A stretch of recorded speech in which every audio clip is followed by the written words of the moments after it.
look at naming the program at the alternative school. And I know Dr. Menares had spoken before about even calling it the alternative school, possibly looking at that. But I'm looking at renaming it the Dr. O'Neill program at Worcester Alternative. Dr. O'Neill has had an impact on generations of students in this city, and I have witnessed that firsthand for the last 17 years. It's about honoring a man who has made it his life work to work with the students in the city of Worcester, and in a role that I think will be very hard to fill. So that is what I'm asking, that we look at renaming the Dr. O'Neill program at Worcester Alternative. Thank you. Thank you. Member Kamara? Thank you. So one of the things that I was really moved by during the graduations, especially at South High graduation, when the class valedictorian stood there and spoke multiple various languages that are representative of our students. Not only did he speak those languages, but the pronunciations were great. So then, so then when we look in the district with regards to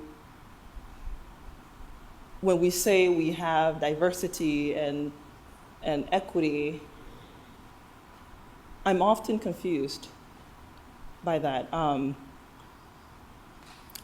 I've had people reach out to me about this item while I have not had the opportunity to work with Dr. Neal for multiple years or have gotten to know him. I've had correspondence with him, and I do acknowledge all the work that he's done within this district.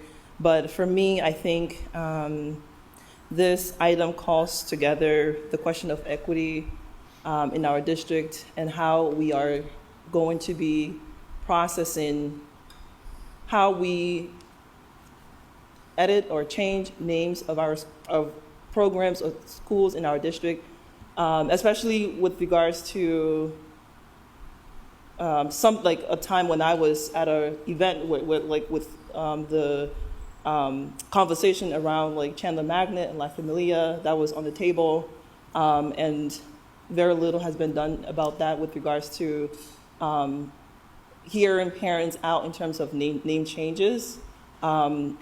I'm also new to this work, but I do understand from what I've gathered in the community, a question that was asked to me was whether also this is a conflict of interest, or how can we improve our work with the community by including the voice of community members or students that can support us should we want to edit or rename schools in our district. So my question here and my comment here is more so on questioning our practices on how things are done, and then trying to glean some understanding with regards to what people have asked me. And it's unfortunate that other people didn't come to speak today, but this was something that was kind of put on my radar, and I wanted to ask as a member of the school committee. Okay, we've done it a couple of ways. We've done it usually goes to the school, the right word. One of the groups in the school board, or parents group, or the school. We've done it where the school committee has done it too in the past. So this is a process that involves the schools when we do this. Okay. Thank you. Member Novick? The answer is that we have a policy. I'm glad you asked the question, because we can't actually just name something after only one evening after someone. We are required by our policy to involve the voice of the community. In fact, the first sort of mention of it at the school committee is then supposed to open a public comment process. So it's policy FF. I'm not going to read it all, but I do think there's a couple of things here that are worth us considering. It opens, naming a school facility is an important matter that deserves thoughtful attention. Personal prejudice or favoritism, political pressure, or temporary popularity should not be an influence in choosing a name for a school, a portion of a school, or a portion of school grounds. Wherever possible, the wishes of the community, including parents and students, should be considered in naming school facilities. It does go down, and then it says, when the opportunity to name or dedicate a new school or school-related property, structure, or facility is forthcoming, an orderly procedure will be communicated at the school committee meeting.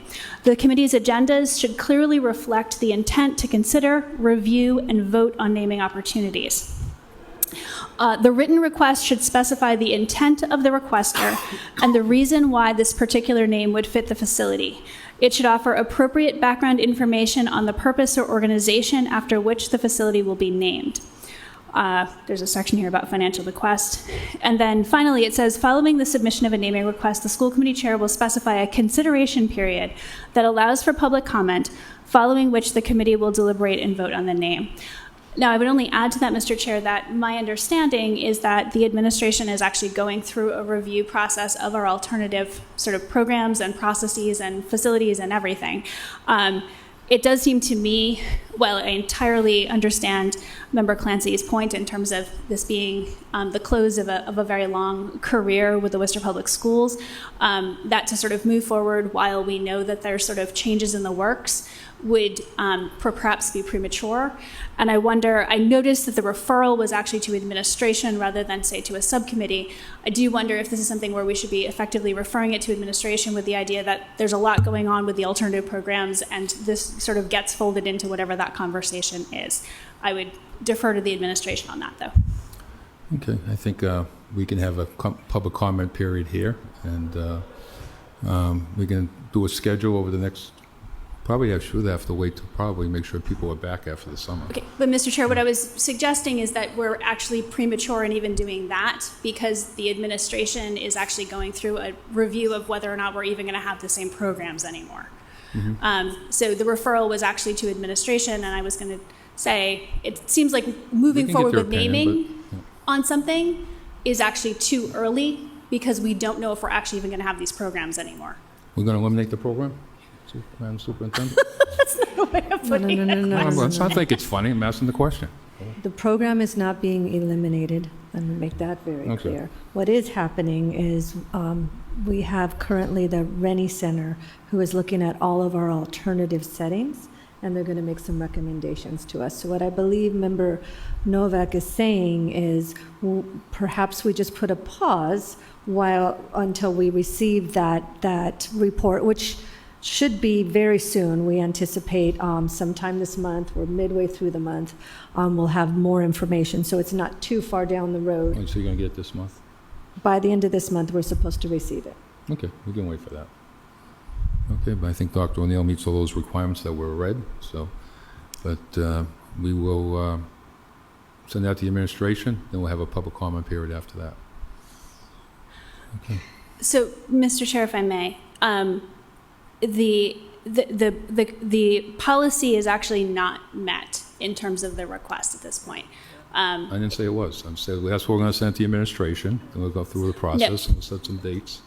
We haven't received what we need to in order for it to be a formal submission of a request. So we actually can't actually do that yet because we haven't actually met the requirement of the policy to open the public comment part. That's what I said we're going to do. We're going to schedule those and we're going to move on in the future. Okay, so we'll send that to the administration, and we'll go from there when we get back. I think I said that 3 times. Okay. Okay, so we're going to send that to the administration,